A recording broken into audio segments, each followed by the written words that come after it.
NCERT mathematics गुरु YouTube channel आज का video कक्षा 8 के बच्चों के लिए दे रहा है, जिसमें आज हम नवा चैप्टर पढ़ा रहे हैं जिसका नाम है समांतर रचनाएं। समांतर रचनाओं में 9A जो आज हम पहला अभ्यास कराएंगे वो होगा समांतर रेखा और त्रियक रेखा के बीच में। अच्छी तरीके से आपको समझाने की कोशिश है कि त्रियक रेखा क्या होती है, समांतर रेखाएं क्या होती हैं। दो समांतर रेखाएं ऐसी रेखाएं होती हैं जिनके बीच की लंबवत दूरी हर बिंदु पर बराबर होती है, चाहे कहीं पर भी आप खींचे।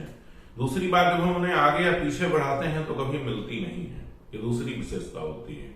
समांतर रेखाओं की विशेषता यह है कि इन्हीं दो बिंदुओं पर लंबवत दूरी, एक एक चीज को आप बड़े ध्यान से समझिए। एक रेखा ये है, लंबवत दूरी ही समझ लें। दूसरी रेखा ये है, इस बिंदु पर यदि मैं 90 अंश का कोण बनाती हुई एक रेखा खींचूं तो ये जो दूरी आएगी इसे कहेंगे लंबवत दूरी। लंब का मतलब होता है 90 अंश का कोण, और 90 अंश के कोण पर खींची गई जो रेखा के बीच की दूरी है वो लंबवत दूरी। फिर यदि यहां पर 90 अंश का कोण बना दूं और फिर एक रेखा खींचूं तो ये दूरी और ये दूरी बराबर होगी। बात यही कह रहा है कि किन्हीं दो बिंदुओं पर लंबवत दूरी समान होती है। इस रेखा पर कहीं भी आप 90 अंश का कोण बनाएंगे तो ये रेखा हर लंबवत दूरी आपस में बराबर होगी। ये समांतर रेखा की पहली पहचान है। दूसरी पहचान ये है कि इसे जब हम आगे या पीछे बढ़ाते हैं, चाहे हम इसे इतना आगे की तरफ बढ़ा लें, चाहे हम इसे इतना पीछे की तरफ बढ़ा लें, ये आपस में मिलेंगी कभी नहीं, बस सीधी जाएंगी हर जगह, चाहे आप इतनी बढ़ा लें। ये जरूरी नहीं कि हमेशा इस तरीके से क्षैतिज ही हो। समांतर रेखाएं कभी आपको इस तरीके से भी मिल सकती हैं, कभी आपको इस तरीके से भी मिल सकती हैं, कभी आपको इस तरीके से भी मिल सकती हैं। दिशाएं उनकी कुछ भी हो सकती हैं, ये जरूरी नहीं कि हमेशा क्षैतिज दिशा ही हो। लंबवत दिशा भी हो सकती है, ऐसी भी हो सकती है, ऐसी भी हो सकती है। इस तरीके से जो दो रेखाएं AB और PQ खिंच गई हैं तो अभी तक आपने ये पढ़ा है कि इसे हम क्या पढ़ते हैं, बराबर। ये चिन्ह होते हैं, लिखते नहीं है, केवल चिन्ह लगाते हैं और पढ़ते वो हैं जो चिन्ह का नाम होता है। इस चिन्ह का नाम है बराबर। ये भी क्षैतिज है। जब हम इसी को ऐसे लंबवत लगा देते हैं तब इसको हम पढ़ते हैं समांतर। जब तक ऐसा है बराबर, जब खड़ा हो गया तो समांतर। इस चीज को यदि हमें लिखना है तो हम लिखेंगे AB समांतर PQ। इसका मतलब ये लिखा है कि रेखा AB समांतर है रेखा PQ पे। दूसरी बात हो रही त्रियक रेखा। दो समांतर रेखाओं को इस तरीके से तिरछा तिरछा काटने वाली एक रेखा T है, इसे त्रियक रेखा कहते हैं। और त्रियक रेखा 8 कोण बनाती है। कोण नंबर 1, कोण नंबर 2। देखिए 1 और 2 आपस में संपूरक हैं, क्योंकि इसे और इसे जोड़ेंगे तो 180 अंश हो जाएंगे। जो स्थिति कोण 1 की है वही स्थिति यहां 3 डाल दे रहे हैं और यहां 4 डाल दे रहे हैं। जो स्थिति कोण 1 की है वही स्थिति कोण 5 की है, तो कोण 1 और 5 संगत हैं। जो स्थिति कोण 2 की है वही स्थिति कोण 6 की है, 2 और 6 संगत हैं। जो माप इसकी 5 की है वही माप 7 की है, ये शीर्षाभिमुख है। जो माप 6 की है वही माप 8 की है। पहली बात शीर्षाभिमुख है। दूसरी बात 4, 8, 6, 2 इनकी माप आपस की बराबर होगी, क्योंकि ये सब संगत हैं। और 1 और 5 संगत हैं, 3 और 7 संगत हैं, 1 और 3 शीर्षाभिमुख हैं, 5 और 7 शीर्षाभिमुख हैं। इस तरीके से एक वीडियो मैंने कोणों के ऊपर बनाई है, बहुत अच्छी, कक्षा 8 के लिए ही बनाई है। जितने नाम मैंने अभी बोले हैं, संगत, एकांतर, शीर्षाभिमुख, सम्मुख, ये सभी कोण 8 उसमें बहुत विधान से बताए गए हैं। फिर भी मैंने आज आपको बताया कि आपस में कौन से बराबर होते हैं। अभ्यास 9 किताब के पृष्ठ संख्या 236 पर पहला प्रश्न यह है कि AB के समांतर 5 सेंटीमीटर की दूरी पर AB के समांतर एक रेखा खींचिए। सबसे पहली बात तो यह है, हमें यह पता है कि AB एक रेखा है। यहां से 5 सेंटीमीटर दूरी पर, सपोज दैट यहां पे 5 सेंटीमीटर हो जा रहा है, ये जो दूरी है कितनी है, 5 सेंटीमीटर। यहां पर आपको एक रेखा खींचनी है तो दो तरीके हैं हमारे पास खींचने के। पहला तरीका यह है कि हम यहाँ पर 90 अंश का कोण बना के एक यहाँ 5 सेंटीमीटर, यहाँ पर 90 अंश का कोण बना के 5 सेंटीमीटर का एक यहाँ बिंदु लगा दें और यहाँ से एक रेखा खींच दें। एक हम सेट स्क्वायर से खींच सकते हैं, दूसरा इससे। तो यहाँ पर हर बिंदु पर 5 सेंटीमीटर की दूरी है, 5 सेंटीमीटर की दूरी पर एक रेखा आपने यहाँ खींच दी। ठीक, ये AB है और इसके समांतर जो हमने खींची इसका नाम CD रख दिया। यहाँ लिखेंगे रेखा CD जो आपने खींची उससे पहले लिखेंगे समांतर है AB के, तथा CD व AB के बीच की दूरी, यही लंबवत दूरी है 5 सेंटीमीटर। फिर दूसरा प्रश्न आपका ये कहता है कि एक समांतर रेखा के किसी बाह्य बिंदु पर एक रेखा है, बाह्य बिंदु कहीं हो सकता है, यहां हो सकता है, यहां हो सकता है, यहां हो सकता है, यहां। बाह्य का मतलब इसके ऊपर या नीचे किसी भी तरफ।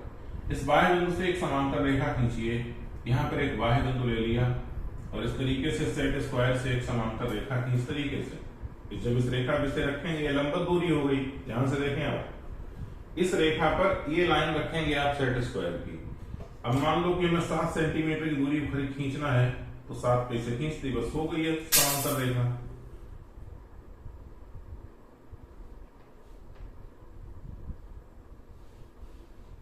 XY अब PQ उसके समांतर हो गई। जब भी आप सेट स्क्वायर से समांतर रेखा खींचते हैं तो सेट स्क्वायर का A या A सिरा इस रेखा पर रखना होता है। जितनी दूरी पर हमें खींचनी है, जितनी दूरी पर खींचनी, मान लो अगर दूरी ज्यादा है तो हम सेट स्क्वायर को इस तरीके से रखेंगे। बड़ी वाली भुजा यहाँ 11 सेंटीमीटर तक है, तो यहां पर ऐसे रखेंगे। 7 सेंटीमीटर पे खींचना है तो 7 सेंटीमीटर पे ऐसे लगा देंगे इस तरीके से। ठीक है, अगर 5 पे खींचना है तो ऐसे 5 पे लगा देंगे। 9 सेंटीमीटर पे खींचना है तो ऐसे 9 सेंटीमीटर पे लगा देंगे और ऊपर वाली रेखा से रेखा खींच देंगे। यह तरीका है सेट स्क्वायर से रेखा खींचने का। अभ्यास 9A का तीसरा और चौथा प्रश्न आपके सामने लिखा है। आपको 2 चित्र दिए हैं, ये इस प्रश्न का चित्र है तीसरा, और ये चित्र चौथे प्रश्न का है। तीसरे प्रश्न में आपसे ये पूछा गया है कि यदि ये रेखाएं यानी BC, DE, EG वो FG ये समांतर है, तो आपको बताना है कि कितने इस आकृति में समलंब हैं और कितने इस आकृति में त्रिभुज हैं। समलंब होता क्या है, हो सकता है आपको ना पता हो, तो मैं आपको बता रहा हूं कि इस तरीके से जो आकृति बनती है इसे समलंब कहते हैं। इस आकृति का नाम है समलंब। तो देखो भाई कितने समलंब बन जाएंगे। एक तो मान लो हमने FGDE बना दिया। दूसरा समलंब कौन सा हो सकता है, इसके नीचे वाला ये DE और BC दूसरा समलंब भी हो सकता है। तीसरा समलंब क्या हो सकता है, इन दोनों को मिला दें यानी BC और FG। तो कितने समलंब संभव है, 3 समलंब। अब है कौन कौन सा, उनके नाम लिखिए। एक तो मैंने आपको कौन सा बताया, BC समलंब BC FG। दूसरा कौन सा बताया, समलंब DE FG। तीसरा समलंब BC DE। ये 3 समलंब आपके बन गए। फिर आपसे पूछ रहा है कि त्रिभुज कितने हैं, तो त्रिभुज भैया एक त्रिभुज ये है यहां से यहां तक का, फिर दूसरा त्रिभुज यहां से यहां तक का है और तीसरा त्रिभुज यहां से यहां तक का है। तो त्रिभुज कितने होंगे, 3। एक त्रिभुज कौन सा होगा, ABC। दूसरा त्रिभुज कौन सा होगा, ADE। और तीसरा त्रिभुज कौन सा होगा, AFG। एक त्रिभुज ABC, दूसरा त्रिभुज ADE, तीसरा त्रिभुज AFG। 3 त्रिभुज और 3 समलंब होंगे। जो प्रश्न संख्या 4 है उसमें आपसे ये कह रहा है कि यल और यम दो तिर्यक रेखाएं हैं, वो समांतर रेखाएं हैं, टी एक तिर्यक रेखा है, कोण एक का मान 30 अंश दिया है और बाकी सभी कोण आपको ज्ञात करना है। ठीक है, तो हमें सिर्फ जब इस कोण का मान पता है तो इसका हम निकाल देंगे। कोण 2 प्लस कोण 1 बराबर 180 अंश होगा। ये दोनों मिलेंगे तो कितना होगा? 180 अंश। ऐसा क्यों होगा? क्योंकि ये संपूरक है। अब आपको एक कोण का मान पता है, कितना है? 30 अंश। तो कोण 2 का मान 30 को इधर ले जाएंगे, घटा के निकलेगा, प्लस का है माइनस का हो जाएगा, तो कितना बचेगा? 150। ये 30 हो गया और ये 150 हो गया। अब देखिए, जो मान कोण 1 का होगा वही मान कोण 3 का होगा, वही मान कोण 5 का होगा, वही मान कोण 7 का होगा और ये होंगे कितने? 30 अंश। जो मान कोण 2 का है वही 4 का है, वही कोण 6 का है, वही कोण 8 का है और कितना होगा? 150। क्यों है? क्योंकि मैं आपको बता चुका हूं, इन दोनों को जोड़ेंगे तो 180 अंश होगा, संपूरक है। ये और ये शीर्षाभिमुख है, ये और ये संगत है, ये और ये संगत है, ये दोनों आपस में बराबर होंगे, इसलिए ये दोनों भी आपस में बराबर होंगे। सेम यही कंडीशन यहां पर अप्लाई होती है। इस तरीके से मैंने सारे मान आपको बता दिए। 5वां प्रश्न किताब के पृष्ठ संख्या 237 पर है। एक त्रिभुज दिया है, एक त्रिभुज है एबीसी, पूरी बात समझ लें। रेखा बीडी एसी के समांतर है, इसलिए समांतर का निशान बना है। ये कोण दिया है, ये कोण दिया है, आपसे इस कोण की माप पूछ रहा है। ठीक, मैं आपको बता रहा हूं त्रिभुज एबीसी में है क्या क्या, क्या क्या दिया है आपको। कोण एसीबी जो बीच में लिखा जाता है उसकी का मान होता है 30 अंश, तथा एसी समांतर है बी डी के, तब कोण डी बी के बराबर कोण ए सी बी बराबर 30 अंश। बताइए, ये कोण और ये कोण आपस में बराबर होंगे क्योंकि कैसे हैं? संगत हैं। ऐसा बराबर क्यों है? क्योंकि ये संगत है, एक जैसी गत है, एक जैसी स्थिति है दोनों की। तथा कोण ए बी डी बराबर 28 अंश, ये आपको दिया है। ये कोण आपको 28 अंश दिया है। आपसे इस कोण के बारे में पूछ रहा है। देखिए बेटा, K B D, A B D, A B C, इन तीनों को जोड़ेंगे तो 180 अंश होगा, क्योंकि एक सरल रेखा पर बने, एक सीधी रेखा पर बने। कोण के बी डी प्लस कोण डी बी ए प्लस कोण ए बी सी बराबर 180। ऐसा क्यों है?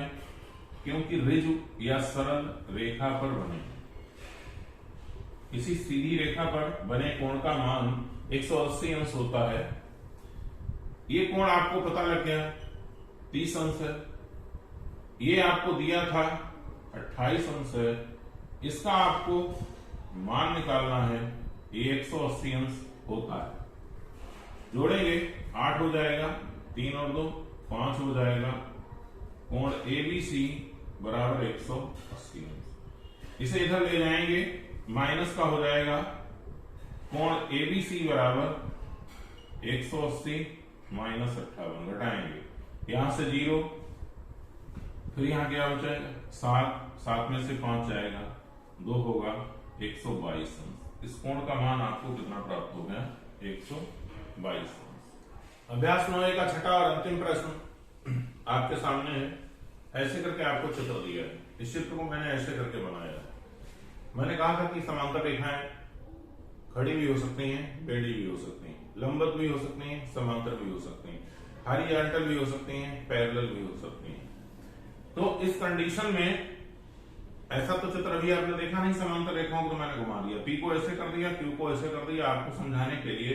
इसमें टी एक तिर्यक रेखा है, ये एक लंब रेखा है, आर, पी और क्यू समांतर है। जैसे यहाँ आपको खूब स्पष्ट समझ में आ रहा होगा दूसरे चित्र में।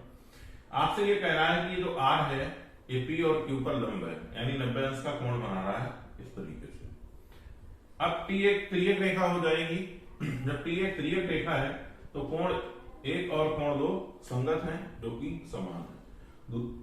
दूसरी बात, आर एक लंब रेखा है, आर एक लंब है पी और क्यू पर, तो इसके ये जो 90 अंश के कोण है ये संगत कोण है, समान। आपसे पूछा क्या गया है, दिया गया है। अच्छा, ये होता है टी, जब हम इसे उल्टा करते हैं तो बोलते हैं लंब, इंग्लिश में बोलते हैं perpendicular. Perpendicular or perpendicular P, or लंब है रेखा पी पर और रेखा आर लंब है रेखा क्यू पर। इस तरीके से जो लिखा है इसका मतलब ये है, आर लंब है रेखा क्यू पर, आर परपेंडिकुलर ऑन क्यू। ठीक, आपसे कह रहा है कि क्या पी और क्यू समान है, वो समांतर है, पैरेलल है, तो लिखेंगे हाँ समांतर है। फिर आपसे पूछा गया है क्यों, क्योंकि संगत कोण समान है। संगत कोण कौन से हैं ये बता रहा हूं। ये जो 90 अंश वाले कोण हैं ये संगत कोण है, समान है।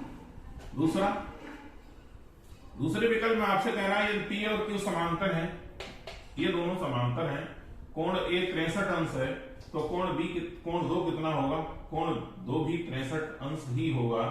क्यों, क्योंकि संगत कोण है। संगत, समानगत,